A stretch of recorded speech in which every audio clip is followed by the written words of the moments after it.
On Saturday, July the 26th, the Human Rights Campaign held a dinner auction and fundraiser at the Westin St. Francis Hotel in San Francisco. While the Human Rights Campaign professes to speak for and defend the entire LGBT community, they've let us down on the national stage by supporting a version of the Employment Non-Discrimination Act, known as ENDA for short, that doesn't include protections for trans folks and other gender nonconformers. In a demonstration of solidarity within the LGBT community and our straight allies, we threw an alternative street party for all the people who were left out of the HRC's version of ENDA and their friends. Hey there, what's your name? My name is Jazzy. It's spelled J-A-Z-Z-I-E. And Jazzy, what are you doing out here tonight? I'm here to support my community and send a message to the Human Rights Campaign that they cannot leave the transgender community out of Employment Non-Discrimination Act and allow us to be discriminated against in the workplace because of our gender. And injustice is injustice regardless how you dress it up. What's your name? Hi, my name's Sam. I'm here with the HRC protest counterparty, the Left Out Party. Tell me about that. We are standing up against the exclusion of transgender protections from the Employment Non-Discrimination Act. The Human Rights Campaign, the HRC, specifically removed protections for transgender and gender variant people so that the new version of the Employment Non-Discrimination Act is for lesbian and gay people only. But you can't have a non-discrimination act that in and of itself discriminates against the most marginalized section of the population. So that's why I'm here. Tell me what you're doing right now. I am making picket signs. So we are going to be asking people who are going into the fundraiser to come to our party instead. It's going to be better. Tell me about our party. So it's the Left Out Party, and we're going to be having performers, music, and all kinds of stuff. We're going to be asking people to come to our party and give their money instead to organizations that are supportive of an inclusive ENDA. This is the latest incidence of them, as we like to say, throwing the trans community under the bus. Basically, they're saying we support lesbian and gay people, but not transgender people and not gender variant people. I'm here because of one of my friends who is transgender, graduated from law school, wasn't actually able, they would go to interviews and no one wanted to actually hire them. There was no protections, no way to prove it, and there was nothing to give them the support that they needed to actually be hired for some of these big top law firms. 70% of trans people in San Francisco have trouble getting a job. 50% of the people that do have jobs are less than the median income.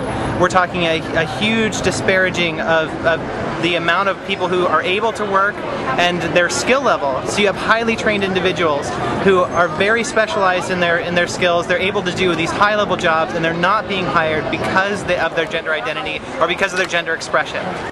To me, one of the most inspiring parts of the HRC boycott was the support of organized labor. Here's City College Board candidate Chris Jackson. I work for the San Francisco Labor Council. Labor has been in strong opposition to a non-inclusive ENDA, and when they get an inclusive ENDA, Labor would be in 100% support of this.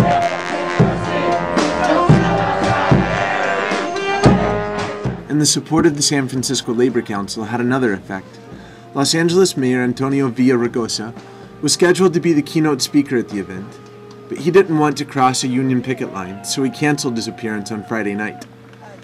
There was also City Attorney Dennis Herrera, who worked hard on the Supreme Court case that recently secured the right for same-sex couples to get married in California. The Human Rights Campaign wanted to give him an award at their fundraiser, but instead, he turned it down to stand with us in the streets and accept a much less prestigious award. And that we will fight together to make sure that no one is left behind when it comes to protecting civil rights and a protection from discrimination for everybody. And that's what we need to focus on, whether you're straight like me or lesbian, gay, bisexual, or transgender. That we are, Tom didn't know I was straight, but we are all fighting together and we're all in this together, and that's how we're going to make sure that we have protection for everybody across this country. So thanks so much for being here, and I'm happy to be with you. And of course, Supervisor Tom Amiano was out in the streets with us too. Well, soon to be Assemblymember Tom Amiano. Yeah! And he's going to join us on the picket line, as he always does. In fact, I think I got arrested with him in front of the Westin St. Francis one day, so yay Tom. It takes time, it takes patience, but frankly, the HRC is wrong. And we are right to be here. We are right to be here today. The Beltway thinking is out of touch. Harvey Milk understood that the community is not just about politics, it's about heart and soul. So how about a little heart and how about a little soul, HRC? Thank you very much. So you see, the street party was a really moving show of gender unity, of racial unity, of political unity, and of economic unity. Across all those boundaries, people understand that we can't move forward on INDA, while it still leaves trans folks behind. Why does this issue matter to you? Because I think that it's really unfair for us to leave anybody behind in the process to get rights. Just being a part of the LGBT community, I don't want to leave any of our folks behind, so I think it's important for all to stand up for transgender rights. Because if you deny the rights of even one person, it diminishes our entire society. HRC has this history of saying that they're going to support something and then kind of backing out at the last second.